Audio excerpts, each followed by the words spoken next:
अब हम Pakistan penal code के सेक्शन 324 और 25 के बारे में बात करेंगे, जो कि अटेम्प्ट टू मर्डर और अटेम्प्ट टू सुसाइड है। सर, सेक्शन 324 और 25 किस चीज़ को डील करता है, इसमें क्या क्राइम है और इसकी क्या क्या पनिशमेंट्स हैं? देखिए, जो 324 है इसकी एप्लीकेबिलिटी बहुत ज़्यादा है पाकिस्तानी कानून के अंदर, क्योंकि अटेम्प्ट टू मर्डर जो है, मर्डर करने की कोशिश करना है। इसके अंदर आप कामयाब नहीं हुए, किसी शख्स की जान नहीं गई, लेकिन आपके इंटेंशन तो यही थी कि आप अगले शख्स को मारना ही चाहते थे। और अगर आपने अक्सर इसकी FIR भी देखी हो तो उसके अंदर बड़ा क्लियर लिखा होता है कि शख्स ने जी जान से मारने के लिए मेरे ऊपर फायर किए, वो 1 फायर किया, 2 फायर किया, 3 फायर किए और वो इस जगह पर लगे। तो इसके अंदर ये शो किया जाता है कि इस शख्स ने मुझे जान से मारने की, इसने पूरी अपनी कोशिश कर ली है। मैं मरा नहीं, ये तो अल्लाह की तरफ से नहीं मरा, लेकिन इस शख्स ने अपनी पूरी जो है वो कोशिश कर ली थी कि मेरी जान चली जाए। तो ये एक बड़ा इंपॉर्टेंट सेक्शन है कि 324 की जब एप्लीकेबिलिटी आ जाती है तो उसका मतलब यही होता है कि ऑलमोस्ट जो है वो मर्डर इस बंदे ने कर लिया था, लेकिन अगला बंदा जो है वो बच गया है। तो इसके अंदर सख्त सज़ा दी गई है जो कि 10 साल तक हो सकती है।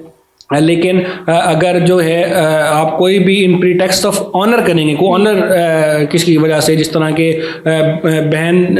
बहनों के ऊपर तशद्दुद किया जाता है भाइयों की जानिब से in the name of honour, अपनी इज्जत बचाने की खातिर, तो इसी सूरत के अंदर कम से कम 5 साल तो लाजमी अगले शख्स को जो है वो सज़ा होनी चाहिए। तो इसकी मैक्सिमम पनिशमेंट जो है वो 10 साल तक जाती है। इसी के साथ साथ जो है जो आपको हर्ट हुई होगी इसके अंदर, फॉर एग्जाम्पल अगर आपके हाथ पर चोट लगी है, आपके बाजू पर चोट लगी है, आपकी टांग कट गई है, मतलब आपकी जान तो नहीं गई लेकिन आपको नुकसान हो गया है किसी ना किसी ऑर्गन का, तो उसके मुताबिक जिस तरीके से डिफाइन कर दिया गया है कानून के अंदर, उसके मुताबिक आपको अर्श मिल जाता है। वो इन दी वैल्यू ऑफ दियत ही होता है, इन दी पार्ट ऑफ दियत होता है, कहीं पर हाफ ऑफ दियत होता है। फॉर एग्जांपल अगर आपके दिमाग को कोई चोट लग जाती है इस दौरान, आपकी जान तो नहीं गई लेकिन आपके दिमाग के ऊपर इतनी शदीद चोट लग गई है कि हो सकता है आप काम ही ना कर सकें या आप जो अपनी डेली रूटीन उसी तरीके से जारी ना रख सकें, तो इन डेट केस हाफ ऑफ दियत जो है वो अप्लाई होती है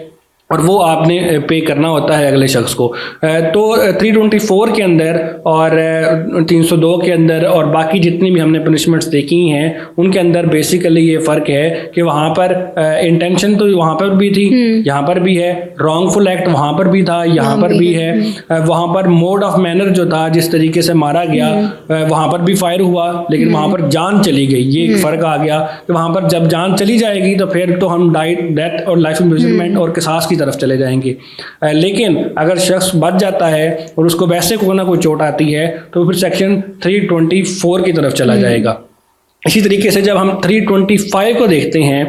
तो ये एक बड़ा इंटरेस्टिंग है, एक ऐसा सेक्शन है पूरे पाकिस्तान पीनल कोड के अंदर, बल्कि पूरी दुनिया के अंदर, कि ये अगर आप सक्सेसफुली ये एक्ट कर लेंगे तो आपको कोई सज़ा नहीं मिल सकेगी। और मतलब कि अगर आपने सुसाइड कर लिया है तो आपको सजा तो नहीं मिल सकती, लेकिन अगर ये एक ऐसा एक्ट है, अगर आप ये करते हुए पकड़े जाएंगे या आप इसकी नाकाम कोशिश करेंगे, ये एक्ट करेंगे नहीं लेकिन सिर्फ इसकी कोशिश करते हुए पकड़े जाएंगे, तो फिर आपको सजा मिल सकती है। ये सेक्शन मौजूद है सुसाइड को जो है वो डिस्करेज करने के लिए और उसको रोकने के लिए, लेकिन इसकी एप्लीकेशन जो है वो ऐसा होना नज़र नहीं आती और बहुत कम जगहों के ऊपर इसकी कोई ना कोई एप्लीकेशन होती है।